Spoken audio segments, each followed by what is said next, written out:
I want guys to be really, really sure of that so that they don't get hung up, because that not only will you lose your license, they put people in jail for this. This is serious stuff. You will not be cash flowing down here for I would say on the quickest, say 4 to 6 months. That's on your best bet. Jeez, are we trying to scare people off from coming down there or what?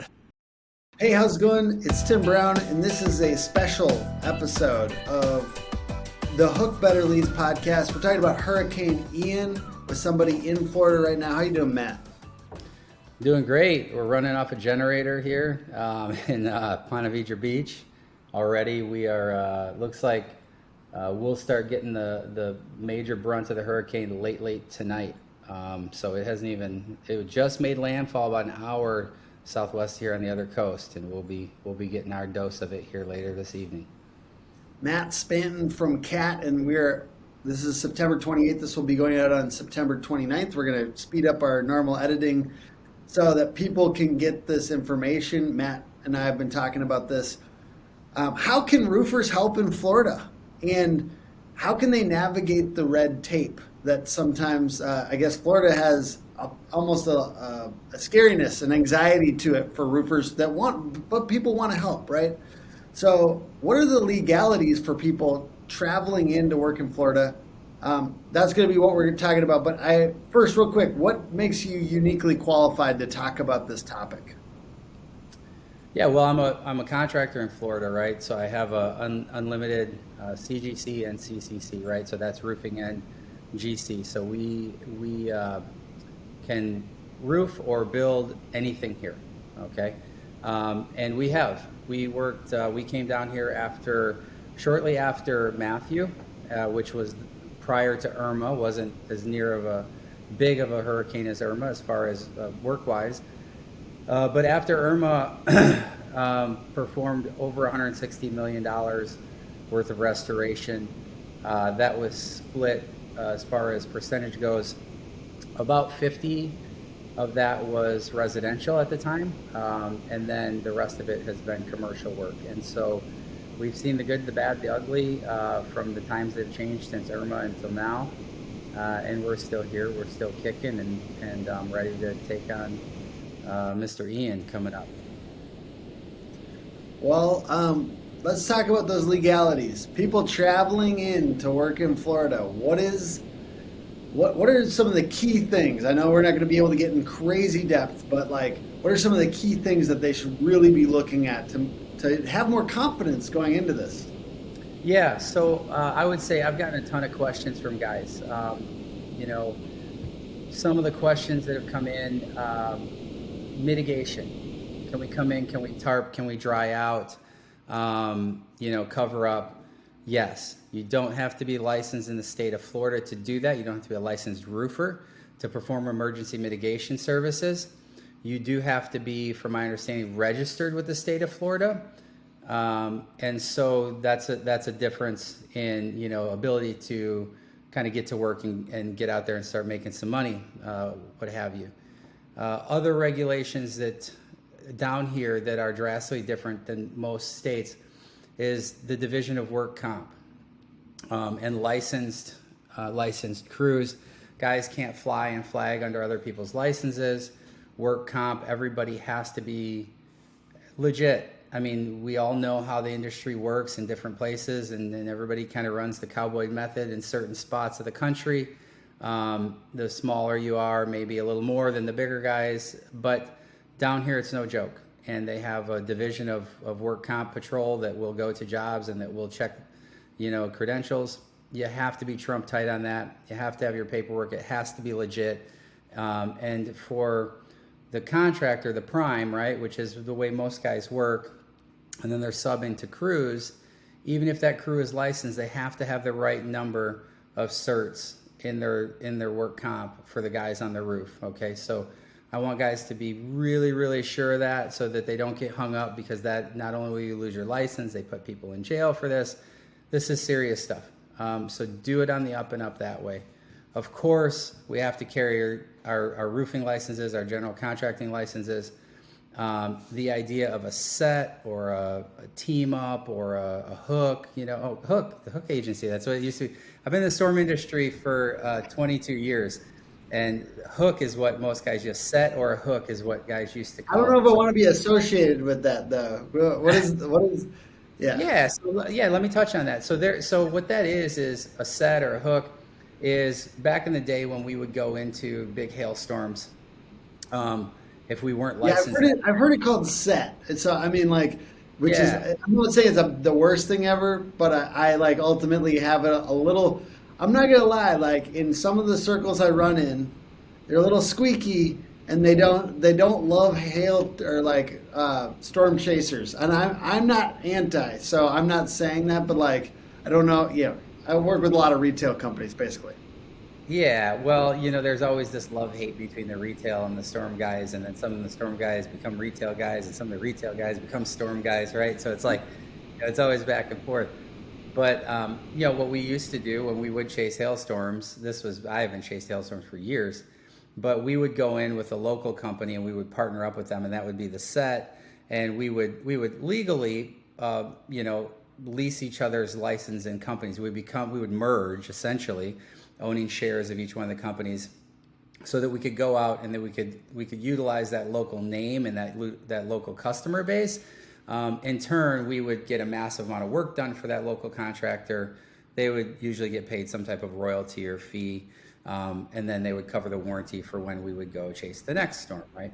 It's a We beautiful thing. I didn't want to. I don't want to speak badly on it. I just don't. Yeah, I mean, I didn't realize that we didn't realize we were going to be roofing 80% roofers when I started this company. So that was unintentional. Yeah, well, hey, that's it. That's how things manifest itself, right? You didn't know it, and there it goes in. But you can't do that in Florida.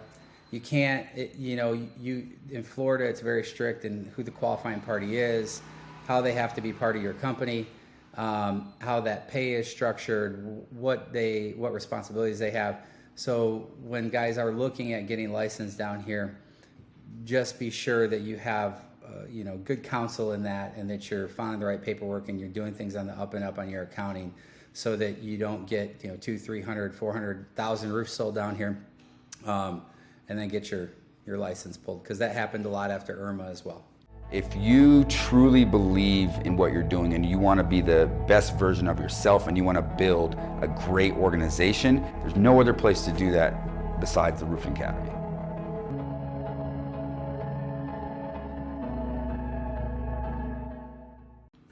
How about all these new laws? So there's a lot.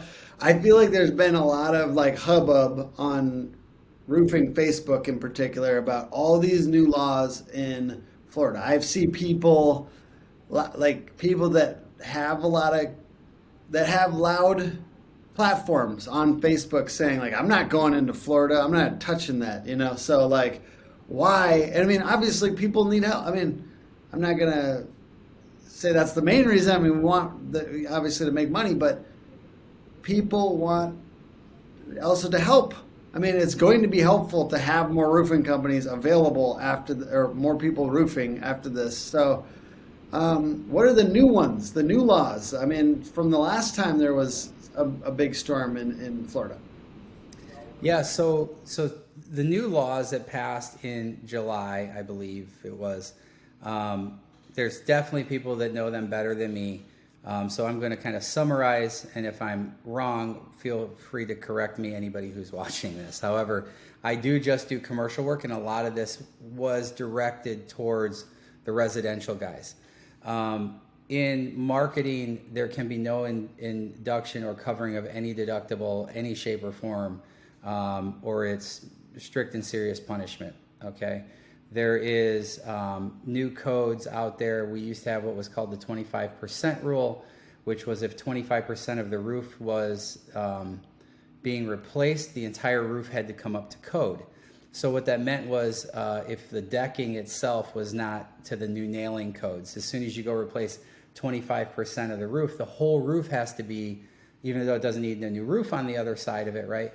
The decking has to be brought up to code. Well, you can't get to the decking without pulling off the roof, right? So then that got this kind of quick domino effect of replacements of roofs.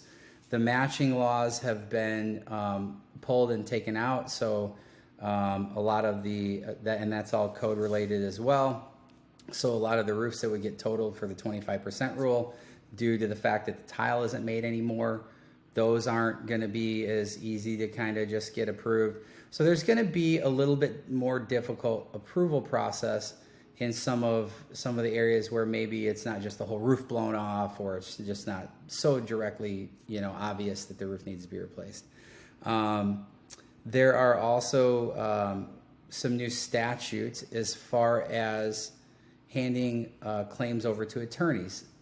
The claim process down here has been, pretty well known that, you can't argue policy. A roofer can't go out there, hop on a roof and start arguing with an adjuster in policy. So typically a guy would hire a PA or an attorney to handle that. The attorneys would then go ahead and they would kind of fight the claims logistics side of it, right? And the settlement. If the claim went bad and it needed to go to litigation, and a lot of claims go to litigation down here, especially, the bigger they go, the more they fight. And the attorneys used to be able to get their fees recovered.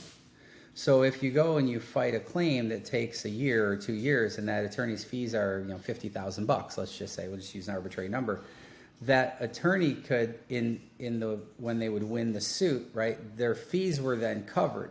So there didn't need to be this big percentage to come off of the total claim price to be able to make their money.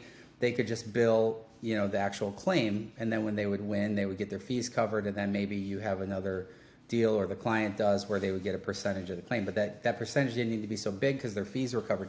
Those fees are not recoverable anymore. And so you're gonna see a lot more attorneys being very selective on the claims that they want to work on, right? Because their money is strictly tied to whether or not that claim wins now.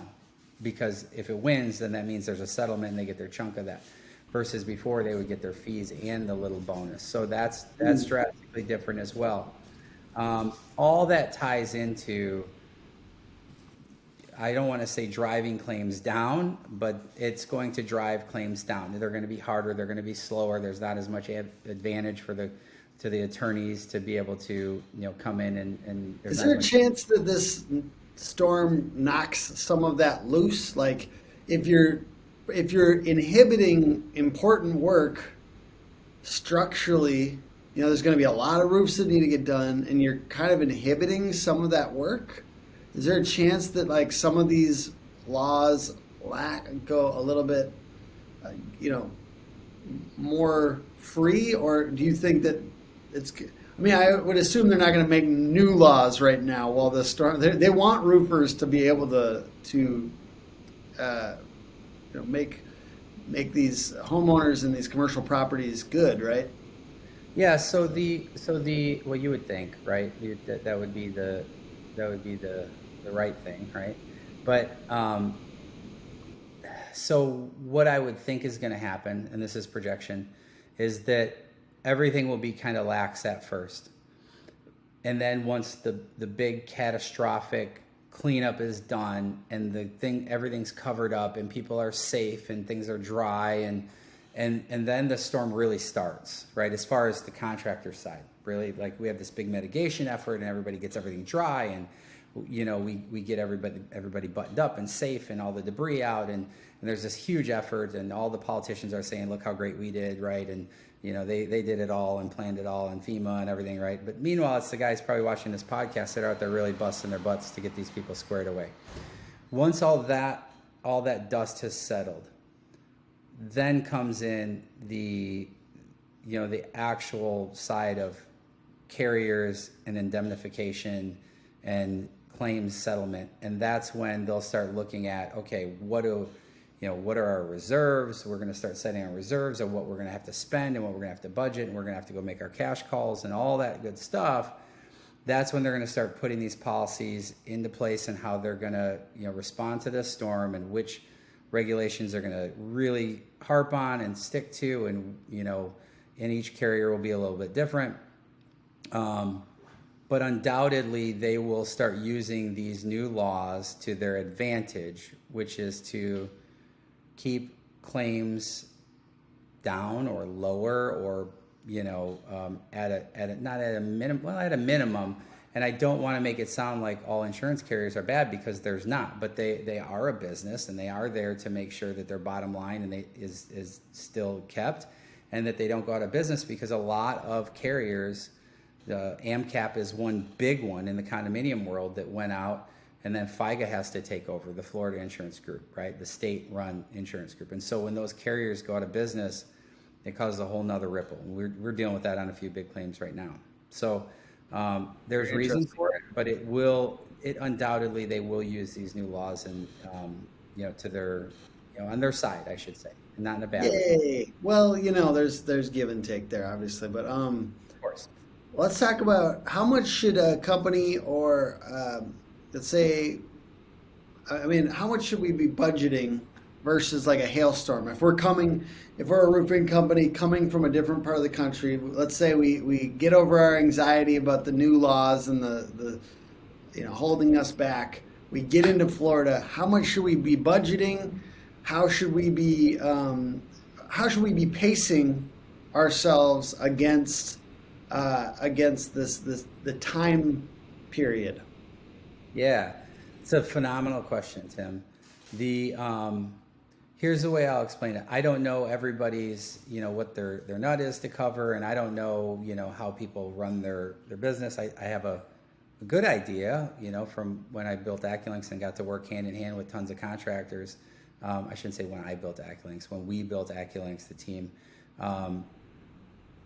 What I would say is this: your typical hailstorm, you can go in and you can start cash flowing usually within a couple weeks, right? And once you're building, you're building jobs within a couple weeks, and you're closing them out within 4 to 6 weeks. Not all of them; some of them take much longer, of course. But we definitely have that low hanging fruit where within 4 to 6 weeks you're cash flowing, right?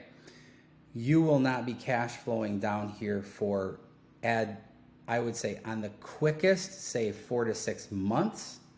That's on your best bet. We are right now, when I just went to order. Are we trying to scare people off from coming down there, or what? Not at all. No, not at all. There's but when you're looking at cash flowing, right? Like, that's what you have to be real. Now, if you're in business and you aren't just burning all your money up, you should have enough money to be able to withstand that type of delay, but you got to be smart, right? And that's kind of why is the delay. Why is that such a long delay? Number one, our material availability down here is there's a big demand on tile. Okay, tile right now. Before this storm hit, I just went to make a big purchase on a project of ours, and tile was anywhere the shortest duration ETA was 14 weeks. Most of it was 25 plus weeks. And that was before this hurricane even was named, okay? So you're 6 months to 9 months out on tile right now. So that means to actually be making money on your projects, right? We just know, like, if you sell one tomorrow and it's, the normal run-of-the-mill tile, you're gonna probably be at least 6 months out before you're putting that on. Now, couple that with the claims process and the delay, and then the drag because of the huge influx of what's going on down here, it just takes that much longer, okay? So that being said, you need to be well funded, and you need to make sure that you're not down here just blowing all your money. Whether you're a sales guy coming down here to work or a business owner coming down here, things are expensive in Florida also. Are you sick of what passes for leads these days? What's wrong with share leads? Or Facebook ad leads? Yeah! Not much, unless you want to be the lowest bidder on every job. I wear a lot of hats, but search engine marketing and website, I've passed off to a Google specialized team.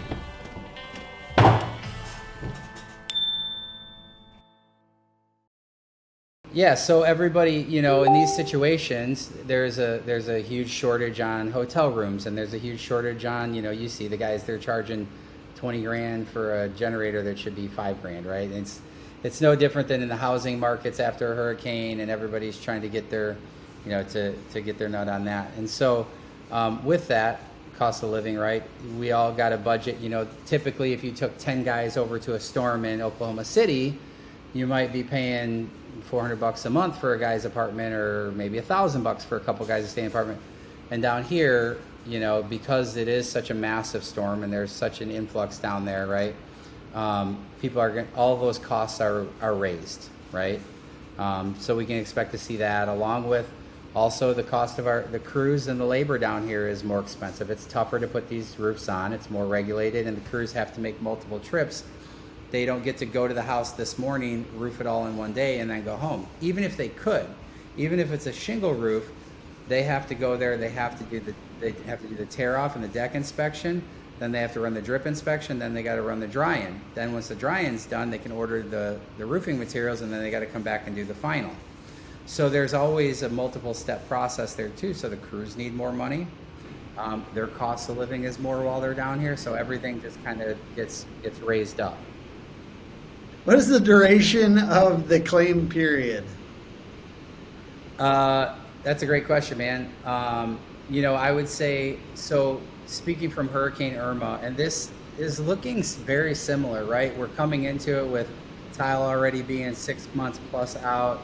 There's major market shortages on certain materials. It's a big storm. It's going to draw a lot of demand. Our claim period in the residential world then ran about, in all honesty, about 9 months before we saw them to start completing jobs. And when I say, what we call it capping on the residential side, commission after payment is what that stands for, after final payment. From the time that the guys met the client, they got it adjusted, we put the roof on, all the supplement got done, and the final payout got in. It was about, some of them were a little faster, but as far as the bulk of them, where we really saw kind of that bell curve and it start coming in, was about 9 months. And so I think that's probably a fair projection on this. You'll have some that'll go quicker and sooner, right? Especially, certain claims can go quicker and sooner. But for the most part, that was kind of where we're at. So I would say 9 months before you start really seeing them start to close. And it could be a year or so before you really start seeing kind of money rolling through. All right. Well, I don't want to take up too much more of your time. I know, you got a storm to contend with here, but any other questions that you feel like people are asking that you'd like to just, hey, answer them now, and then you can just send them the link to this podcast if people are asking the same questions. A lot of guys are wanting to really come down and make money and capitalize on it. And that's kind of why I put the original post out, right? It was like, hey, here's the real. It's not blue tarps and Lambos. There's a lot of money to be made. I just want to caution the guys that are coming down here. Come one, come all. I hope everybody comes and makes a ton of cash. I'm not the guy that's scared of people taking my business. My clients call me and storms follow me.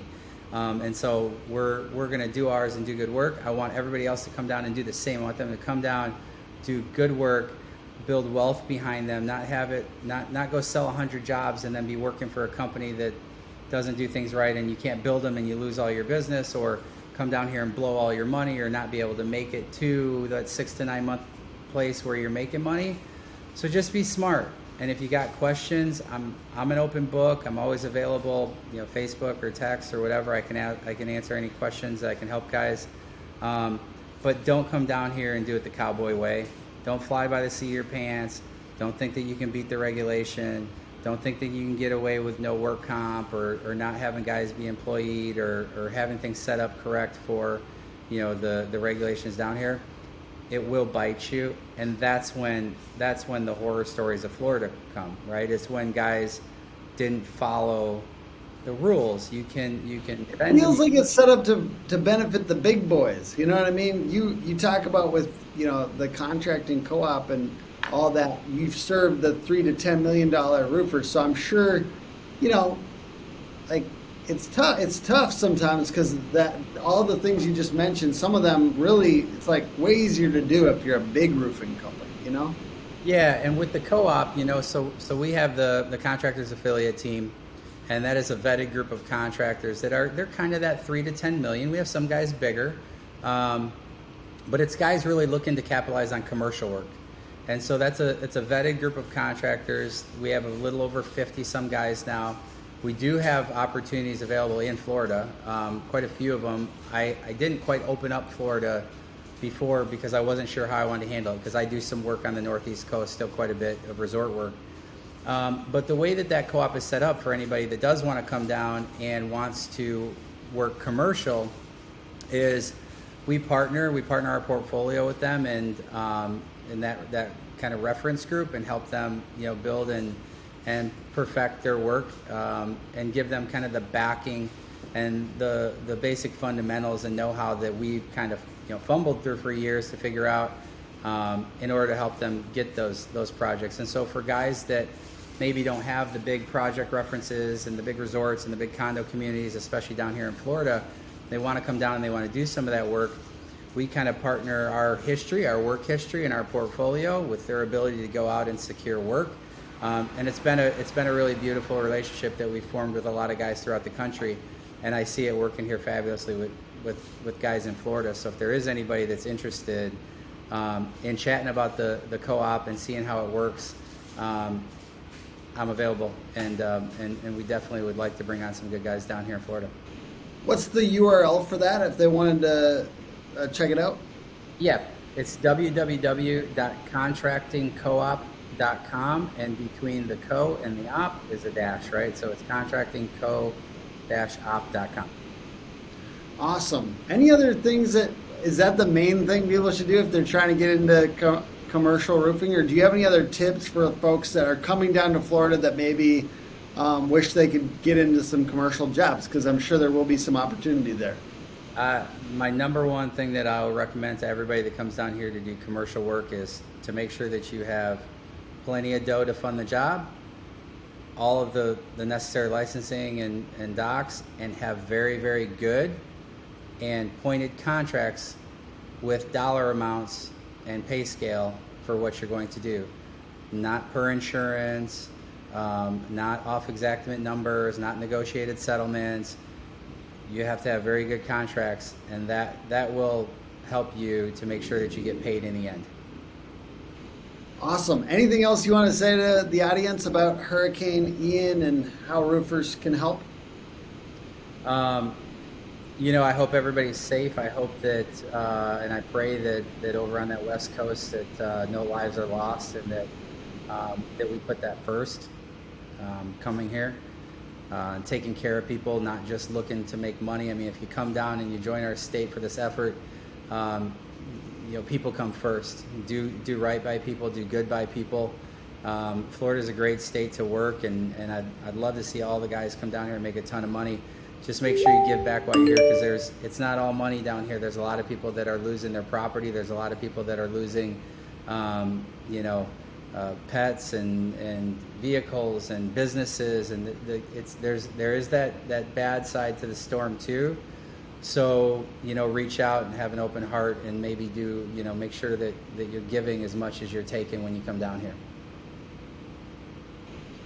Great, I appreciate it. And I mean, it was very generous of you to come on the podcast. I know that at this moment the storm is hitting, and it's Wednesday, September 28th right now. This is going out September 29th, the evening, probably like 4 or 5 o'clock. So what would you like, where is the storm going to be at that moment if somebody's watching this at that moment? Yeah, so it should be right up by us at that moment. So we're just south of Jacksonville, Ponte Vedra Beach. I service a ton of resorts between Vero and Jacksonville, and this is where I live. It hasn't even come near, and our power is out. If you guys can hear the generators running, and we're running on generator. So this time tomorrow, 4 or 5 o'clock tomorrow, storm should have been up through here. We'll still be probably getting those southern bands of it, and traveling on up north. So that's where we should be tomorrow. Yeah, and I appreciate everyone. The audio quality is, I think, a little bit related to the service, and certain things here. So I appreciate you guys bearing with us on the audio quality on this episode. It's been a special episode of the Hook Better Leads podcast with Matt Spanton from CAT, contractingcoop.com with a dash in between co and op. And appreciate you coming on, and thank you for spending your time with us.